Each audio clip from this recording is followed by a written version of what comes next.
Nagsimula ang pelikula sa isang retiradong Marine, na nagngangalang Charlie na ngayon ay nagtatrabaho bilang isang hitman. Sa oras na iyon, hiniling sa kanya ng kanyang boss na nagngangalang Stan na makipagkita sa isang bagong partner na hindi pa niya nakikilala. Gayunpaman, mas gusto ni Charlie na magtrabaho ng mag-isa, kaya't nadidismaya siya sa paghihintay sa kanyang bagong partner. Sa wakas, isang lalaking nagngangalang Blade ang nagpakita, at si Charlie ay lalong naiinis sa inaasal ni Blade. Hindi nagtagal, pumunta sila sa tahanan ng kanilang target na si Rollo para tapusin ang kanilang misyon. Dahil bago si Blade, binibigyan siya ni Charlie ng pagkakataon na gawin ang trabaho. Gayunpaman, nalilito si Charlie dahil si Blade ay hindi gumagamit ng kutsilyo tulad ng inaasahan kahit na sinabi ni Stan na palagi niya itong ginagawa. Sa halip, binigyan ni Blade si Rollo ng isang kahon ng donut, at nagkaroon ng pagsabog sa bahay ni Rollo.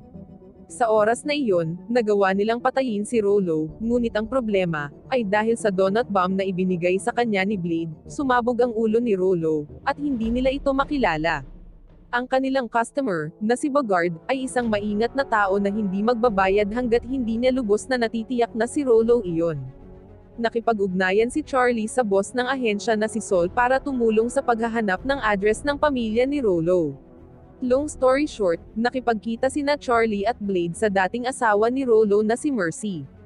Mula sa kanilang pag-uusap, napagtanto ni Charlie na si Rollo ay hindi gaanong gusto ng maraming tao, kaya't hindi nakakagulat na siya ay pinatay. Napagtanto na hindi rin gusto ni Mercy si Rollo, kaya inalok siya ni Charlie ng $5,000 para sumama sa kanya para makipagkita kay Bogard at kumpirmahin kung ang bangkay na nasa trunk ng sasakyan ay kay Rollo. Gayunpaman, ayaw masyadong makialam ni Mercy at binanggit na may tato si Rollo sa kanyang puwitan tulad ng sa kanya. Matapos suriin ang katawan ni Rollo sa trunk, biglang tinutukan ni Blade ng baril si Charlie at kinuha ang trabaho sa paghatid sa katawan ni Rollo. Ginawa ito ni Blade para mabayaran siya ni Bogard nang hindi ito ibinahagi kay Charlie at para sumali sa gang ni Bogard. Habang minamaneho ni Blade ang sasakyan, walang ingat siyang kumilos at aksidenteng nabaril ang sarili.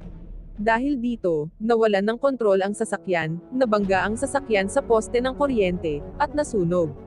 Pakiramdam ni Charlie ay lalong nagiging magulo ang sitwasyon dahil nasusunog na rin ngayon ang walang ulong bangkay ni Rollo.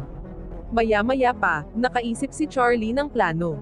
Hiniling niya kay Mercy na tawagan ang kanyang kapatid, na isang tattoo artist, para gumawa ng tattoo sa katawan ni Blade na kamukha ng tattoo ni Rollo. Pagkatapos, ibibigay ni Charlie ang bangkay ni Blade, pagkatapos putulin ang kanyang ulo. Bago umalis, naglaan si Charlie ng ilang oras upang bisitahin si Stan, na hindi lamang ang kanyang pinuno kundi ang kanyang matalik na kaibigan. Maya-maya, naghanda si Charlie ng pagkain at nilagyan ng label ang mga pagkain at gamot na kailangang inumin ni Stan.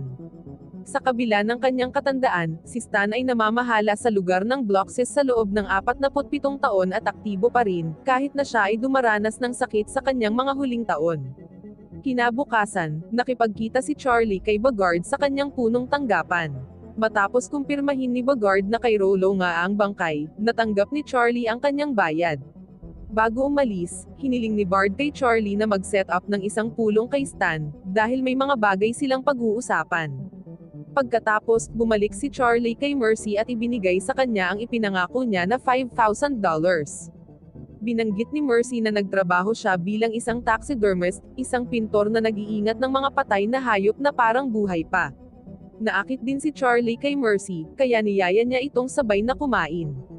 Nang sumunod na araw, makikita natin si Charlie na nagtitipon kasama ang kanyang mga kasamahan na lahat ay nagtrabaho para kay Stan at parang kanyang pamilya.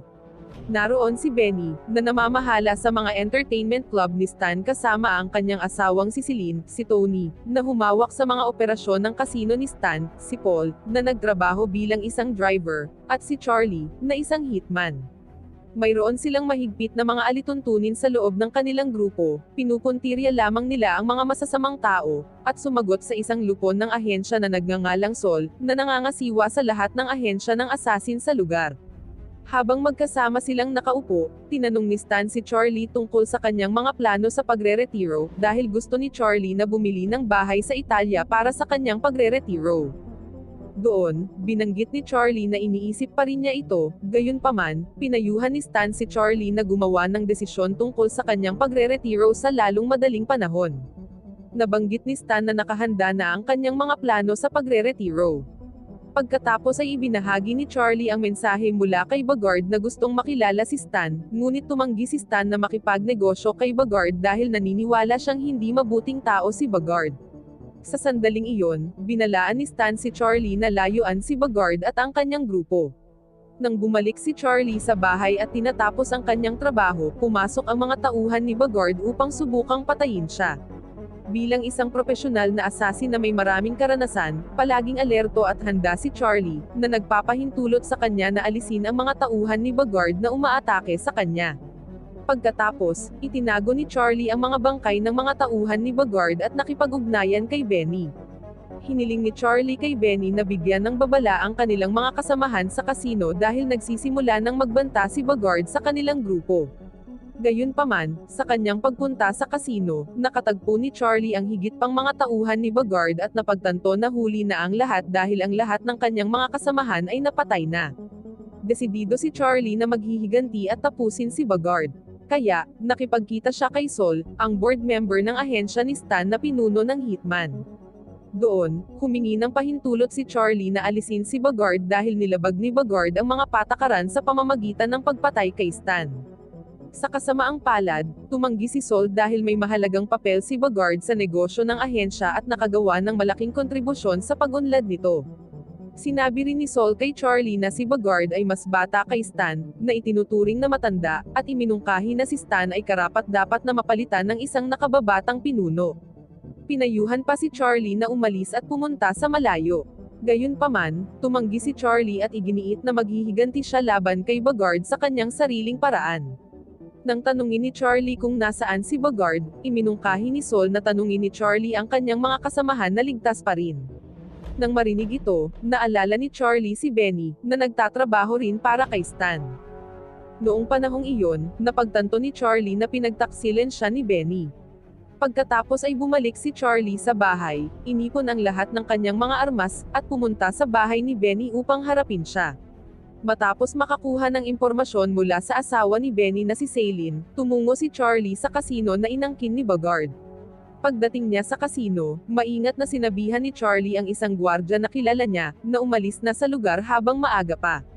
Pagkatapos ay pumasok siya sa silid ni Benny ng tahimik at mabilis niyang binaril si Benny. Matapos alisin si Benny, nagpatuloy si Charlie sa pagpatay sa lahat ng mga tauhan ni Bogard sa kasino. Gayunpaman, nang magsimulang mapaligiran si Charlie, ang gwardya na tinulungan niya kanina ay sumagip sa kanya dahil sa katapatan.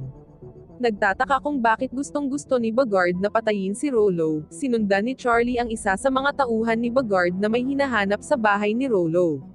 Habang siya ay nasa bahay, hindi pinansin ni Charlie ang isang tawag sa telepono mula sa isang taong nagngangalang Mr. Green at ipinagpatuloy ang kanyang pagsisiyasat. Biglang nakita ni Charlie ang isa pa sa mga tauhan ni Bogard at mabilis siyang pinatay. Sa huli, natuklasan ni Charlie na may ebidensya si Rollo ng mga kriminal na aktibidad ni Bogard na naitala sa isang tape. Kaya pala binayaran ni Bogard sina Blade at Charlie para alisin si Rollo. Ayaw ni Bogard na makita ni Charlie o makita ni Sol ang ebidensyang ito, kaya ipinadala niya ang kanyang mga tauhan upang patuloy na hanapin ang recording. Sa ngayon, nasa bahay sila ni Mercy. Buti na lang at nagawa silang patayin ni Mercy, na dating asawa ni Rollo, ang dalawang tauhan ni Bogard gamit ang kanyang husay. Hindi nagtagal dumating doon si Charlie at ipinaliwanag ang lahat kay Mercy. Nang marinig ito, binanggit din ni Mercy na bukod sa recording, may $50,000 si Rollo na dapat ay ibibigay niya sa kanya ngunit hindi niya nagawa. Noong panahong iyon, nagplano si Charlie na pumunta sa New Orleans, kung saan doon nakatira ang gang ni Rollo, at pinilit ni Mercy na sumama dahil gusto rin niyang makuha ang kanyang $50,000 para mapabuti ang kanyang buhay. Samantala, sa bahay ni Charlie, mukhang hinahanap ng subordinate ni Bard na si Bruno si Charlie. Long story short, narating ni na Charlie at Mercy ang isa pang bahay ni Rollo, ngunit mukhang hinalugog na ng mga tauhan ng mga gwardya ang lugar. Hinanap nila ang lahat ng kwarto ngunit wala silang nakita. Si Mercy, na alam ang mga gawin ni Rollo, ay naniniwala na itinago niya ang recording sa isang pulang kahon na may larawan ng isang Mustang na kotse, ngunit hindi nila mahanap ang bagay na iyon. Sa kabutihang palad, nakatanggap si Charlie ng kapaki-pakinabang na tip mula sa isang fax machine tungkol sa apartment na tinuluyan ni Rollo kamakailan. Matapos makipag-ugnayan sa apartment at suriin ang kasaysayan ng pagsingil, nakuha ni Charlie ang numero ng kwarto at nagmamadaling pumunta doon. Pagdating, masusing hinalugog niya ang bawat sulok ng apartment ngunit wala siyang nakita. Habang naghihintay siya ng elevator, dumating din si Bruno na naghahanap ng ebidensya ng recording. Doon, sinubukan ni Charlie na tumakas kay Bruno at nauwi sa pagtatago sa lugar ng pagtatapon ng basura. Sa kabila ng pagbabarilin, nakaligtas si Charlie at bumalik sa kanyang ligtas na hideout. Di nagtagal, tinulungan ni Mercy na gamutin ang mga sugat ni Charlie at ipinahayag ang kanyang pag-aalala, na nagmumungkahi na isaalang-alang ni Charlie ang pagretiro, dahil maaari niyang matugunan ang isang kapalaran na katulad ng kay Rollo. Gayunpaman, iginiit ni Charlie na maghihiganti. Sa pamamagitan ng pagsisiyasat ng mga pahiwatig sa apartment, ang paghahanap nina Charlie at Mercy ay humantong sa kanila sa bahay ng ina ni Rollo, kung saan nakipag-ugnayan si Rollo sa kanya ng ilang beses bago siya pumanaw. Pagdating nila, masusing hinalugog ni Mercy ang bawat bahagi ng silid at sa wakas ay nakita niya ang pulang storage box ni Rollo. Laking gulat nila nang buksan nila ito, natuklasan nilang nawawala ang laman. Napag-alaman na ang $50,000 sa kahon ay ginamit ng nanay ni Rollo para sa operasyon sa dibdib. Samantala, ang recording na hinahanap ni Charlie ay hindi pa natagpuan ng nanay ni Rollo. Matapos matuklasan na ang kanyang $50,000 ay ginamit para sa operasyon sa dibdib ng nanay ni Rollo, hiniling ni Mercy kay Charlie na dalhin siya sa istasyon ng bus dahil gusto niyang umuwi kaagad. Noong panahong iyon, plano pa rin ni Charlie na ipagpatuloy ang paghahanap sa recording. Para hindi masiraan ng loob si Mercy, ibinigay niya ang sarili niyang pera sa kanya. Gayunpaman, tumanggi si Mercy at hiniling kay Charlie na mangako na babalik siya upang matiyak ang kanyang ligtas na paghihiganti. Binanggit ni Charlie ang kanyang pagnanais na magretiro at bumili ng bahay sa Italia, habang si Mercy ay nais na ituloy ang kanyang sining sa isang arts campus. Bago humiwalay ay pinaalalahanan niya ito na huwag mai-inlove sa kanya, ngunit huli na ang lahat dahil nahulog na sa kanya si Charlie. Gayunpaman, binago ni Mercy ang kanyang planong umuwi nang maalala niyang pinangasiwaan noon ni Rollo ang isang lumang bar na pagmamay-ari ni Bogart. Naniniwala si Mercy na maaaring itinago ni Rollo ang recording doon. Pagdating, pumasok siya sa bar at naghanap ng anumang pahiwatig.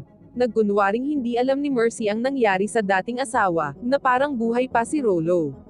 Alam na nangongolekta si Rollo ng mga Mustang na sasakyan, naghanap siya ng larawan ng isang Mustang at sa wakas ay nakita niya ang recording evidence. Paglabas ni Mercy sa bar, hinarang siya ng mga gwardya. Buti na lang at saktong dumating si Charlie para iligtas si Mercy. Pagkatapos ay ipinagkatiwala niya ang recording kay Charlie, ngunit lumitaw si Bruno at pinamamahala ang pigilan si Charlie. Sa sandaling iyon, inutusan ni Bruno si Charlie na magtungo sa punong tanggapan ni Bogart. Sa kanyang pagmamaneho upang makipagkita kay Bogart, na hawak niya ngayon si Mercy, binantayan ni Charlie ang mga gawin ni Bruno sa panlilinlang. Nang makita niya ang tamang pagkakataon, binanggi ni Charlie ang minamaneho niyang sasakyan na naging sanhi ng pagkamatay ni Bruno. Pagkatapos ay nagnakaw si Charlie ng kotse ng isa pang driver upang makarating sa punong tanggapan ni Bogart at iligtas si Mercy, pati na rin tapusin ang paghihiganti niya kay Bogart. Pagdating, nasaksihan ni Charlie ang pag-hostage ni Bogart kay Mercy at hinihiling na ibigay sa kanya ang tape habang tinutukan niya ng baril si Mercy. Gayunpaman, isang biglaang putok ng baril ang kumitil sa buhay ni Bogart nang hindi inaasahan. Lumalabas na ipinakita na pala ni Charlie ang recording kay Sol. Sa recording, lumabas na si Bogart ay nagtaksil kay Sol at iniulat ang kanyang mga krimen sa FBI na may layuning kunin ang posisyon ni Sol bilang pinuno ng ahensya. Matapos kumpirmahin ang paglabag sa panuntunan ni Bogart, binigyan ni Sol ng pahintulot si Charlie na alisin si Bogart. Sa huli, si Stan pala ay buhay pa, nauna siyang inilipat ni Charlie sa isang ligtas na lugar. Lumalabas nang ipahayag ni Stan kanina ang kanyang kawalan ng tiwala kay Bogart. Inilipat siya ni Charlie sa ligtas na lugar kaya ang mga bangkay na natagpuan sa bahay ni Stan ay kay Paul at ilang mga tauhan ni Stan. Inilipat ni Charlie si Stan sa isang retirement home na inihanda ni Stan at binigyan siya ng bagong pagkakakilanlan, bilang si Mr. Green. Matapos ang lahat ng drama, nagpakasal sina Charlie at Mercy at nagsimula ng bagong buhay sa Italia. Wow naman! Doon nagtatapos ang pelikula mga idolo, salamat sa inyong panonood.